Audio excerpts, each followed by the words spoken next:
थी लोकसभा चुनाव के पहले, उससे ज्यादा अब ये चर्चा जा नहीं सकती। राम मंदिर बनकर के तैयार हुआ, उसका उद्घाटन हुआ और उसी स्थल पर, उसी अयोध्या सीट पर भारतीय जनता पार्टी बहुत बुरी हारती है। दूसरा, लोकसभा चुनाव में जो उनका टारगेट था 400 सीटें जीतने का, उसका परिणाम क्या हुआ ये भी इस देश ने देखा। मोदी जी ने कोई कसर नहीं छोड़ी थी। मंगलसूत्र छीन लेंगे, भैंस छीन लेंगे, मछली, मटन, जितना भी कर सकते थे मोदी जी वो उन्होंने किया था। देश का डिस्कोर्स इसके आगे अब जा चुका है और मुझे लगता है कि आज राजनीतिक विमर्श के केंद्र में दो तीन चीजें महत्वपूर्ण हैं डिस्कोर्स के लिहाज से। एक तो संविधान की बात और उसी से जुड़ा हुआ मुद्दा कास्ट सेंसस का, उसी से आप संबद्ध मान सकते हैं रिजर्वेशन के मुद्दे को, और इसके अलावा किसानों मजदूरों की समस्याएं, नौजवानों की बात, और जिस तरह से इस देश में मोनोपोली सिस्टम काम कर रही है अंबानी और अडानी के जरिए, उन तमाम उद्योगपतियों को खत्म किया जा रहा है जो लगातार इस देश की तरक्की में सहभागी बने रहे जी। तो अब उनको भी खत्म करके और पूरा एक गुजराती लॉबी के हाथ में सब कुछ सौंप दिया जाए। और ये बात मैं बराबर कहता रहा हूं कि इस देश में अब गुजराती उपनिवेश चल रहा है। राहुल गांधी ने जो बात कही वो आज, मैं पिछले 1-1.5 साल से बराबर इस बात को कह रहा हूं कि गुजराती उपनिवेश चल रहा है इस देश में। सारी कंपनियां वही, सारे नीति नियंता वही, सारी राजनेता वही तय कर रहे हैं कि लॉरेंस बिश्नोई हीरो होगा उनका, ये वो तय कर रहे हैं। तो ये जो पूरी व्यवस्था है, उस व्यवस्था के भीतर अगर बीजेपी ये सोचती है कि राजनीतिक डिस्कोर्स बदल जाएगा, ये अगर वो हिंदू मुसलमान करेंगे, बटेंगे तो कटेंगे करेंगे, इससे मुझे नहीं लगता कुछ होने जा रहा है। कम से कम उत्तर प्रदेश के बारे में तो मैं बहुत मुतमईन हूं, महाराष्ट्र के बारे में भी ये बात कह सकता हूं, बाकी और राज्यों का मुझे उतना अनुभव नहीं है। लेकिन सांप्रदायिक ध्रुवीकरण की अब कोई संभावना नजर नहीं आती। उसकी वजहें हैं। 10 साल में एक तरफ तो दलितों, पिछड़ों और आदिवासियों के साथ जो हुआ वो सबने देखा। आदिवासी के मुंह पर आप पेशाब कर रहे हैं, मतलब बीजेपी के नेता कर रहे हैं। दलितों को ऊना से लेकर के और हाथरस तक हम लोगों ने देखा। नरेंद्र मोदी मुख्यमंत्री थे गुजरात में, प्रधानमंत्री हुए तब ऊना में हो रहा था, और हाथरस में योगी आदित्यनाथ जो आजकल बटेंगे कटेंगे की बात कर रहे हैं, तब उस दलित बेटी के साथ क्या हो रहा था, पिछड़ों के साथ क्या हुआ, वो उनका तो एजेंडा ही गायब कर दिया गया। मोदी जी ही अपने आप में पिछड़ा सब कुछ हो गए, तो मोदी जी जो कहेंगे वही पिछड़ों की बात होगी। तो वो नकाब भी अब राहुल गांधी ने उतार दिया है कि अगर आप पिछड़ों के हितैषी हैं तो पिछड़ों की डिमांड है, कास्ट सेंसस की है, उसको कराने के लिए आप तैयार हो। लेकिन मोदी जी वो नहीं करने जा रहे हैं, वो नहीं करेंगे। तो डिस्कोर्स तो पूरे तरीके से बदल चुका है और डिस्कोर्स अब यहां आकर के खड़ा हो गया है, इसलिए मुझे नहीं लगता है। लेकिन अब सवाल आप ये पूछेंगे कि भाई फिर बीजेपी कर क्यों रही है, और मुझे राजीव जी ये लगता है कि बीजेपी को भी मालूम है कि नहीं चल रहा है, और मैं बहुत विश्वास के साथ ये बात कह रहा हूं। बीजेपी को भी मालूम है कि सांप्रदायिक कार्ड के जरिए चुनाव नहीं जीता जा सकता। हमसे ज्यादा बीजेपी इस बात को जानती है और इसीलिए वो केवल एक नैरेटिव छेड़ती है कि आप उसमें उलझ जाएं। सारा खेल वो जातियों का करती, जातिगत समीकरण जो बनाती है बीजेपी। जो लोग ये कहते हैं ना कि साहब बीजेपी जाति की राजनीति नहीं करती है, वो हिंदुत्व की राजनीति करती है, उससे ज्यादा भयावह है जाति की राजनीति इस देश में कोई भी पार्टी नहीं करती। चाहे वो बीएसपी हो, सपा हो, कांग्रेस तो बहुत दूर की बात है। यहां तक कि लालू प्रसाद यादव की पार्टी उतनी जातियों के भयावह राजनीति नहीं करती जो राजनीति बीजेपी करती है। हरियाणा में वो जाटों के खिलाफ राजनीति करते हैं, उत्तर प्रदेश में प्रो जाट राजनीति करते हैं।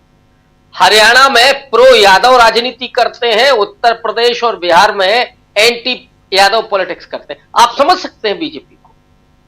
और जब तक आप इसको नहीं समझेंगे, आपसे मतलब जो विपक्ष है, इंडिया अलायंस है, तब तक आप बीजेपी का मुकाबला नहीं कर सकते। और मैं बराबर इस बात को कहता रहा हूं। जैसे अभी एक मुद्दा इसको राहुल गांधी जी ने ट्वीट किया, और चूंकि मैं उस पर पहले कह चुका हूं इसलिए आज दोहराना चाहता हूं जी। मैंने शुरू में ही इस बात को कहा था कि राहुल गांधी जी जो संविधान हाथ में ले रहे हैं उसको बदल देना चाहिए।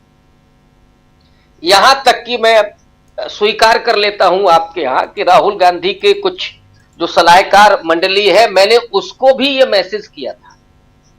एक बार नहीं, कम से कम 3 बार ये मैसेज किया था कि इसको आप चेंज करा दें, क्योंकि जो आप मैसेज देना चाहते हैं वो मैसेज थोड़ा अलग ढंग से जा रहा है और बीजेपी कभी भी आपको काउंटर करेगी, जो देवेंद्र फडणवीस ने किया। तो ये जरूरी है। अब वो पता नहीं अब हम लोगों को कोई सुनता है कि नहीं सुनता है, क्योंकि जिस समाज को आप वो बात पहुंचाना चाहते हैं वो समाज उस बात को कैसे ग्रहण करेगा, कैसे इमोशनल होगा।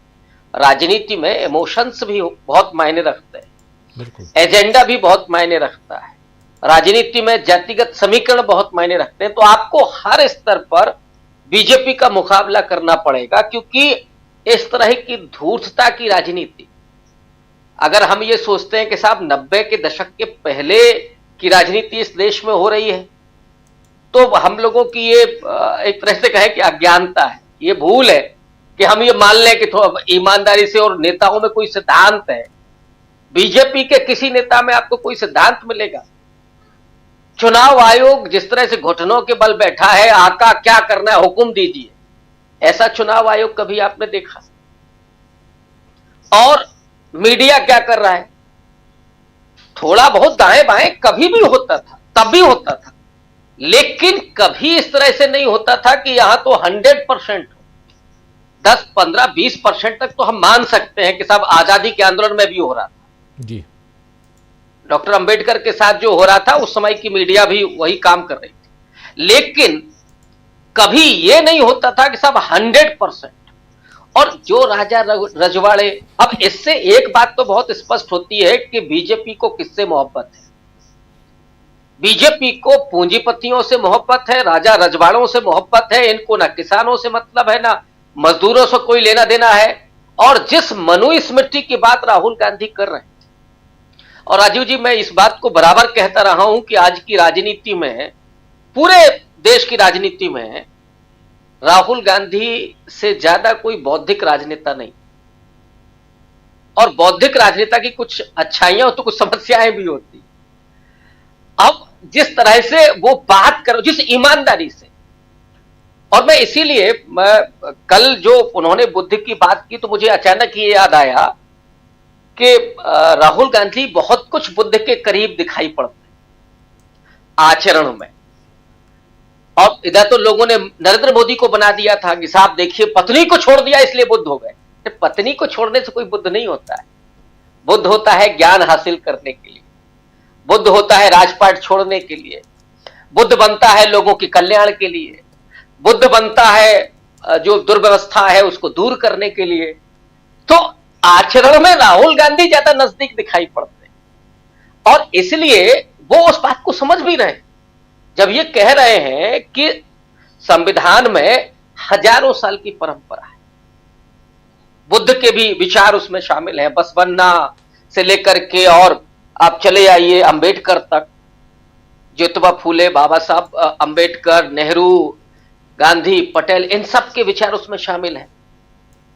तो वो एक प्रगतिशील धारा जो मनुष्यता को पोषित करती रही है, लगातार उसको प्रोटेक्ट करती रही है, वो धारा भारत के संविधान में शामिल है। और ये सीधा तमाचा उस आरएसएस पर जो ये कहते हैं कि साहब भारत के संविधान में कुछ भी भारतीय नहीं है, तो वो ये बौद्धिकता राहुल गांधी के यहां आपको दिखाई पड़ती। इसलिए कई बार हो सकता है कि बहुत सामान्य लोगों को वो बात नहीं अपील करती हो राहुल गांधी, लेकिन वो जब वो जोर देते हैं, और ये बात अच्छी है कि बार बार दोहराते हैं, ये कमिटमेंट। बहुत सारे लोगों ने कहा कि राहुल गांधी बहुत रिपीट करते हैं, ये कमिटमेंट है राहुल गांधी का कि हमने जो कहा कि जाति जनगणना भी होगी और 50% की सीलिंग टूटेगी, ये प्रतिबद्धता है। इसको कहते हैं दोहराना, कि हम ये नहीं है कि आज हमने मणिपुर में है तो मणिपुर के लोगों से हमारा पिछले जन्म का नाता है, फिर पहुंच गए दक्षिण भारत तो वहां हम यही पैदा होना चाहते थे।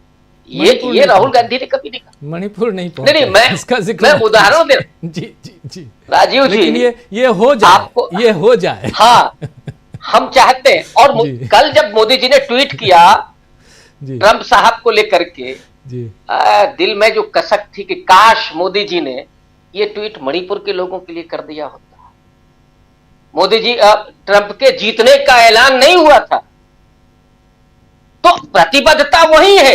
ये अमेरिका की तरफ मुंह करके सोने वाले लोग, इनको इस देश के गरीबों से कोई लेना देना नहीं है। ये अमेरिका के पिट्ठू बने हुए, तो राजा रजवाड़ों के भी पिट्ठू हैं, ये पूंजीपतियों के पिट्ठू हैं। इनको इस देश के लोगों से क्या लेना देना है? तो इसलिए जो आपका प्रश्न था कि एक तो वो वोट दिलाने वाला विमर्श नहीं है हिंदू मुसलमान का, मैं बहुत मुतमईन हूं इसको लेकर के। ये केवल गुमराह करने का विमर्श है कि विपक्ष इसमें भटक जाए। असली खेल जातियों के समीकरण का है, मुद्दों का है। इस मुद्दों पर राहुल गांधी लगातार बात कर रहे हैं। थोड़ा जातियों के समीकरण को दुरुस्त कर लें तो बीजेपी को हराना सबसे ज्यादा आसान है, क्योंकि बीजेपी से ज्यादा नंगी कोई पार्टी है, उसकी विचारधारा से ज्यादा नंगापन कहीं है नहीं, उससे ज्यादा हिंसक विचारधारा कहीं है नहीं। और इसको किसान से लेकर के नौजवान तक महसूस करता है। वो नौकरी मांगेगा तो लाठी मारेंगे, किसान आंदोलन करेगा तो मरने के लिए छोड़ देंगे। तो इसलिए मैंने कहा ना कि उस विचारधारा को हर व्यक्ति जानता है। बस आपको राजनीति जिस लिहाज से करनी है, आप ये समझ जाए कि ये सबसे बेशर्म, सबसे बेहया और सबसे धूर्त पार्टी है। इसका मुकाबला हमें कैसे करना, ये नुस्खा तो आपको निकालना।